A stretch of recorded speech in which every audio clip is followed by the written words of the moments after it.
18 जानेवारी रोजी आहे मौनी अमावस्या. मौनी अमावस्येच्या दिवशी केले जाणारे दुप्पट लाभ देणारे उपाय आज या व्हिडिओमधून आपण जाणून घेणार आहोत. ह्या उपायामुळे तुमच्या जीवनात समृद्धी आणि समाधानाचे मार्ग नक्कीच मोकळे होतील. शिवाय हा शुभ दिवस आपल्या प्रत्येक इच्छापूर्तीचा मार्ग मोकळा बनवू शकेल. मग ही मौनी अमावस्या नेमकी कधी आहे, या दिवशी पूजेची शुभ मुहूर्त काय आहे आणि महत्त्व काय आहे, शिवाय दुप्पट लाभ प्राप्तीचे प्रभावी उपाय कसे करावेत, सविस्तर बघूया. पंचांगानुसार नवीन वर्षातील पहिली मौनी अमावस्या ही 17 जानेवारी रोजी 12:04 सुरू होणार आहे. हिंदू धर्मात उदय तिथीला प्राधान्य दिले जाते, म्हणून 18 जानेवारीला सूर्योदयाच्या वेळी अमावस्या तिथी असल्याने 18 जानेवारी रोजी रविवारी मौनी अमावस्या साजरी केली जाणार आहे. या दिवशीच पवित्र स्नान आणि दानधर्माचे विधी पार पाडले जातात. मौनी अमावस्येला पूर्वजांना तर्पण अर्पण करणे विशेष महत्त्वाचे मानले जाते. मौनी अमावस्येला पौष अमावस्या असेही म्हणतात.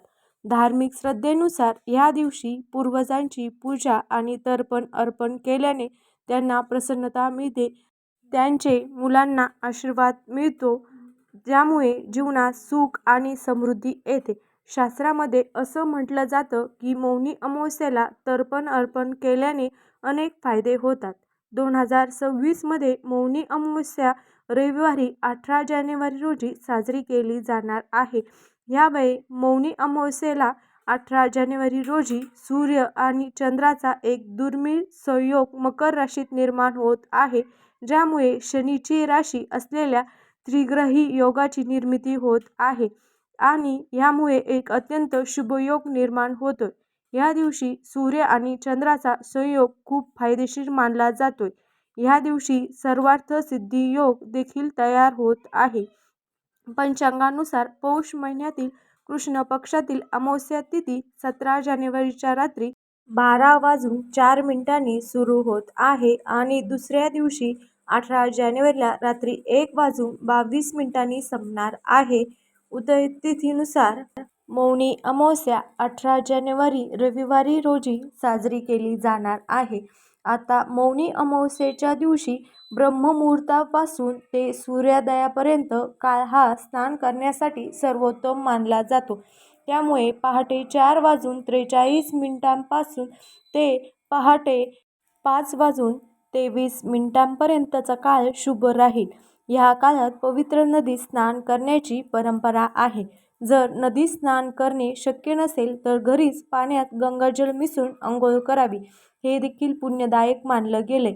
या दिवशी तर्पण आणि दान केल्याने पितरांना मोक्ष मिळतो आणि जीवनात सुख समृद्धी येते.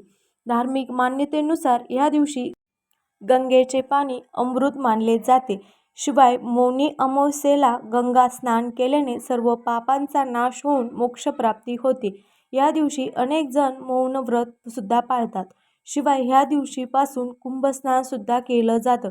असं मानलं जातं की मौनी अमावस्येला मौन पाळलं, पवित्र स्नान केलं आणि या दिवशी दान केलं तर अनेक जन्मांच्या पापापासून मुक्तता मिळते. धार्मिक श्रद्धेनुसार मौनी अमावस्येला दान आणि पितृपूजन केल्याने जीवनात संकटापासून मुक्तता होते, पूर्वजांकडून समृद्धी आणि आशीर्वादही मिळतात. आता मौनी अमावस्येला स्नानाचे दुहेरी फायदे आहेत. ते कसे तर बघा. माघ महिन्यात पवित्र नद्यांमध्ये स्नान करणं पुण्यकारक मानलं जातंय, परंतु मौनी अमावस्येला आध्यात्मिक गुण अनेक पटीने वाढतात. या दिवशी संपूर्ण मौन पाळल्याने आरोग्य लाभ मिळतो आणि सखोल ज्ञान मिळते असंही म्हटलं जातं. मानसिक आरोग्याच्या समस्या, भीती आणि चिंताग्रस्त असलेल्या विशेषतः या दिवशी पवित्र स्नान करण्यास प्रोत्साहित केलं जातं, कारण अशा समस्यापासून आराम मिळावा असं मानलं जातं. एवढंच नाही तर या दिवशी पवित्र नद्यांमध्ये स्नान करणं आणि अन्नदान करणं अत्यंत पुण्यकारक मानलं जातं. हे सुद्धा जाणून बुजून किंवा नकळत झालेल्या पापांची क्षमा मिळण्यास मदत करते. म्हणून दिवसभर मौन पाळावं, याने आरोग्य आणि बुद्धी वाढते असं मानलं जातं. मौनी अमावस्येला केलेले पवित्र स्नान मानसिक विकार, भीती आणि भ्रमही दूर करण्यास मदत करतात. हे व्रत पूर्ण भक्तिभावाने आणि शिस्तीने पाळल्यास आपल्या कुंडलीतील ग्रहांची स्थितीसुद्धा सुधारते. आता मौनी अमावस्या ही एक अशी शक्तिशाली तिथी आहे जिथे मौन राहून आणि योग्य उपाय करून आपण आपले भाग्यसुद्धा बदलू शकता. विशेषतः धनप्राप्तीसाठी ह्या दिवशी केलेले उपाय आपल्याला दुप्पट लाभ करून देतात. तर असे आहे काही सोपे आणि प्रभावी उपाय सुद्धा आपण जाणून घेऊया. पहिला उपाय कुबेर पूजनाचा होय. धनलाभासाठी मौनी अमावस्येला कुबेर देवतेची पूजा करावी. घराच्या उत्तर दिशेला कुबेराचा फोटो किंवा मूर्ती ठेवावी. कुठल्याही कुबेराचा मंत्राचा 108 वेळा जप करावा. यामुळे धनवृद्धीचा मार्ग मोकळा होतो. दुसरा उपाय आपण ह्या दिवशी करू शकता तो म्हणजे एका चांदीचा किंवा पितळाचा कलश घ्यावा. त्यात काही पाणी भरा आणि त्यात 5 कवड्या ठेवा. ह्या कलशाची पूजा करून त्याला हळद कुंकू लावा आणि मौनी अमावस्येच्या रात्री देवी लक्ष्मीला अर्पण करा. हा उपाय धनप्राप्तीसाठी अत्यंत प्रभावी मानला जातो. यामुळे आपल्याला दुप्पट लाभ मिळतात. तिसरा महत्त्वाचा उपाय तिळाचा. ह्या दिवशी तिळाचं दान करावं. विशेषतः गरजूंना तीळ आणि गुळाचा प्रसाद वाटल्याने धनलाभ होऊ शकतो.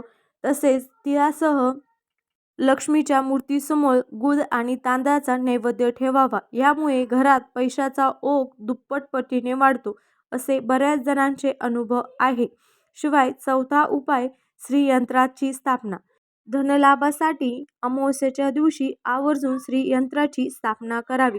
श्रीयंत्रासमोर दीप प्रज्वलित करून माता लक्ष्मीच्या मंत्राचा 108 वेळा जप करावा. हा उपाय धनप्राप्तीसाठी अतिशय लाभदायक मानला गेलाय.